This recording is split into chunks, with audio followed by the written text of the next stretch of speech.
qui pue la merde. On l'a mal pris quand Scaloni nous a comparé à Honduras. On a pris plus de buts qu'eux. Ils ont perdu 2-0, on a perdu 3-0.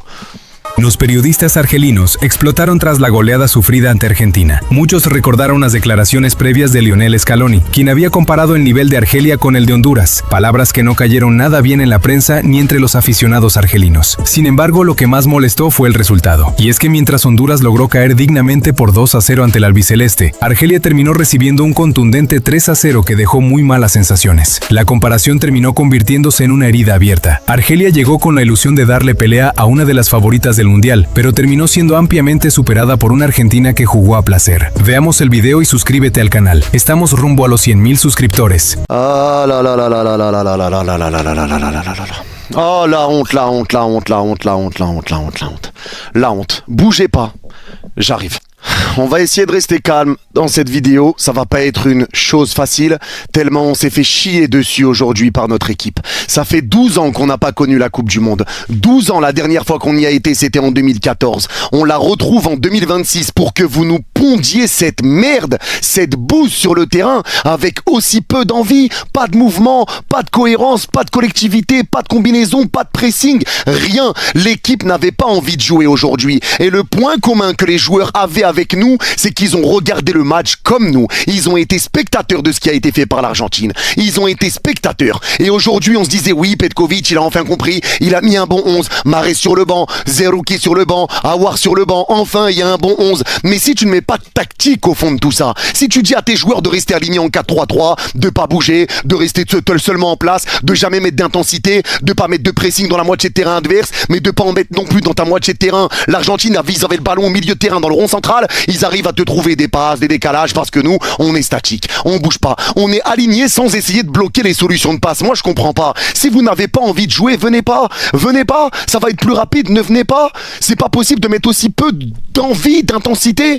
Et ça, c'est la tactique de Petkovic. C'est sa tactique de merde. Et ces changements aussi qui ont été merdiques. Ce mec-là a été prolongé avant même la Coupe du Monde. Et moi, je veux bien, comme disent les Yanis, c'est l'Argentine. C'est compliqué. Faut pas s'énerver. Je veux bien qu'on perde contre l'Argentine, il n'y a pas de problème, c'est les champions du monde en titre. C'est normal, on peut perdre contre l'Argentine. Mais le visage qui a été montré aujourd'hui, je suis désolé, mais c'est inacceptable. Même Curaçao, qui a pris 7-1 contre l'Allemagne, a montré un meilleur visage que nous, a montré de meilleures choses que nous. Ils ont montré de meilleures choses que nous. On est venu sans envie, sans attitude, sans mouvement, sans rien. Que des joueurs qui n'ont rien apporté. Je me sens trahi par Hadj Moussa aujourd'hui. Gouiri nul à chier. Et quand je vous disais que Bounja avait 1000 fois plus sa place dans cette liste que le bon vieux Gouiri. Et comme disait, hein, tu dis n'importe quoi, il est nul Bounja, Gouiri est meilleur que lui. Regardez, parce que Bounja, lui, quand il joue, il apporte, il arrive à ramener du danger, il crée des situations, il marque, il est décisif, il ramène des passes clés, il pèse dans le jeu, ce que ne fait pas Gouiri. Gouiri avec l'équipe nationale, ça n'a jamais été bon.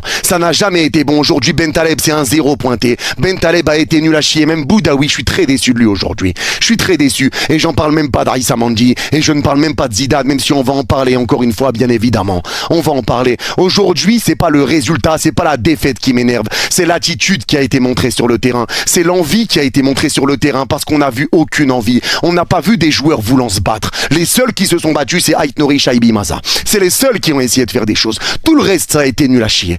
Tout le reste, ça a été mauvais. Et à un moment donné, Petkovic, va falloir te remettre en question aussi. Il va falloir commencer à mettre en place des tactiques. On était plein de théories. Ouais, peut-être que Petkovic, il va arriver et mettre une claque derrière la tête à l'Argentine. Il va arriver avec une tactique qu'on voit pas venir. Ouais, bah ça, on l'a pas vu venir. On l'a pas vu venir.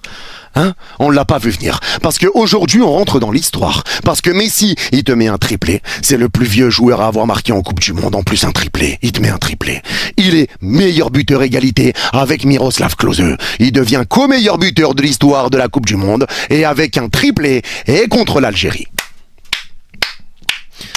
Moi, ça, faut m'expliquer. Faut m'expliquer comment pendant tout le match, tu laisses Messi tout seul. Comment tu peux le laisser seul? Tu sais que Messi est un danger. Et Petkovic qui nous disait, il n'y aura pas de plan anti-Messi dans le match contre l'Argentine. Il n'y aura pas de plan anti-Messi. Ben, on l'a bien vu. On l'a bien vu parce que personne n'avait envie d'aller le gêner. À chaque fois que Messi avait la balle, on le regardait. Comme s'il avait encore 18 ans. On le regarde. On recule. Oh, Messi, incroyable. À deux doigts de baisser le classon, lui dire de signer les fesses. Vas-y, mets-moi une dédicace. Mets-moi une dédicace. Ouais, vas-y, montre-moi ce que tu sais faire.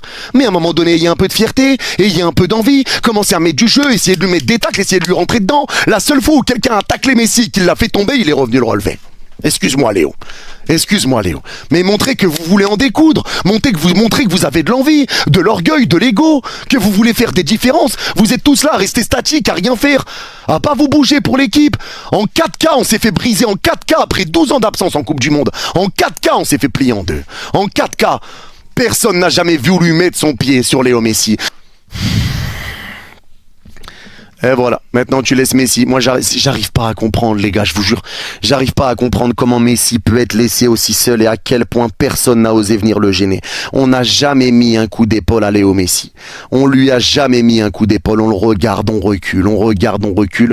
Tu l'as laissé dans un fauteuil. Et forcément si tu laisses Léo dans un fauteuil, il va te péter la gueule. Il va te péter la gueule et ça a pas loupé, il nous a pété la gueule. Et aujourd'hui, je le répète, la défaite contre l'Argentine, ça arrive. Tu peux perdre contre l'Argentine, ils sont meilleurs que toi, il n'y a pas de problème. Mais l'envie, je la pardonne pas. L'envie, je la pardonne pas parce que je le répète, les seuls qui ont porté leurs balls aujourd'hui, c'est Shaibi, c'est Ait Nouri et c'est Maza. C'est eux qui ont essayé de porter l'équipe. On a mis un but refusé pour hors-jeu aussi grâce à Maza, le magicien. Dos au but, il se retourne, il repart dans l'axe, passe magnifique pour Shaibi, belle finition de Shaibi. Shaibi s'est donné aujourd'hui. On le savait que le placement de Shaibi, c'était pour venir aider au milieu de terrain, pour venir aider Ait Nouri, pour avoir plus un aspect défensif qu'un aspect offensif. Mais à un moment donné, quand tu viens pas aider Belrali sur le côté non plus sur le côté droit, Belrali n'était pas aidé. Hadj Moussa, ça a été très mauvais, que des pertes de balles ne venaient pas aider Belrali. T'as abandonné Belrali sur le couloir. Aïssa Mandji a été très mauvais. Ben Sebaini, moi je trouve encore que ça va aujourd'hui. Je trouve que ça va. Boudaoui a été très décevant. Très décevant. Pas de récupération, trop statique, manque d'agressivité, manque d'envie, manque de pressing. Je reconnais pas Boudaoui non plus sur ce match. Je le reconnais pas non plus. Mais à un moment donné, va falloir se ressaisir, va falloir respecter un peu le maillot que t'as sur le dos. Parce que nous, on le disait, je m'attendais à voir une équipe algérienne venir avec de l'envie, de l'intensité, venir essayer de jouer au football, venir essayer de gêner l'Argentine. Non, on vient, on les laisse dans un fauteuil. On vient, on reste aligné, 4-3-3, mais sans bloquer les solutions de passe, sans rien bloquer, en laissant l'Argentine jouer. Vous voulez aller où comme ça? Tu crois que tu vas faire quoi contre l'Argentine? Et le pire, c'est que l'Argentine n'a même pas levé son niveau de jeu. L'Argentine, ils étaient en train de jouer à la baballe derrière, ils avaient le ballon devant leur surface et ils se disaient, bah qu'est-ce qu'ils font? Parce on attendait au milieu. Ils avaient le ballon devant leur surface, on attendait au milieu. Et ils se disaient, bah qu'est-ce qu'ils font? Ils perdent. Bah on attend. Et ils attendent avec le ballon. Et ça vient presser en trottinant. Hein? Allez, le petit footing, le petit décrassage. Allez hop, on y va. Allez, hop. Allez, au petit trot, tranquillement, au galop. Oula, attention, ça va un peu trop vite, on ralentit. Allez, ouais, vous croyez où? L'Argentine, ils nous ont regardés comme les fous du bus. Ils ont même pas eu besoin de lever leur niveau de jeu. Ils ont dû jouer en se disant, mais qu'est-ce qui pue la merde? Qu'est-ce qui pue la merde? On l'a mal pris quand Scaloni nous a comparé à Honduras. On a pris plus de buts qu'eux. Ils ont perdu 2-0, on a perdu 3-0.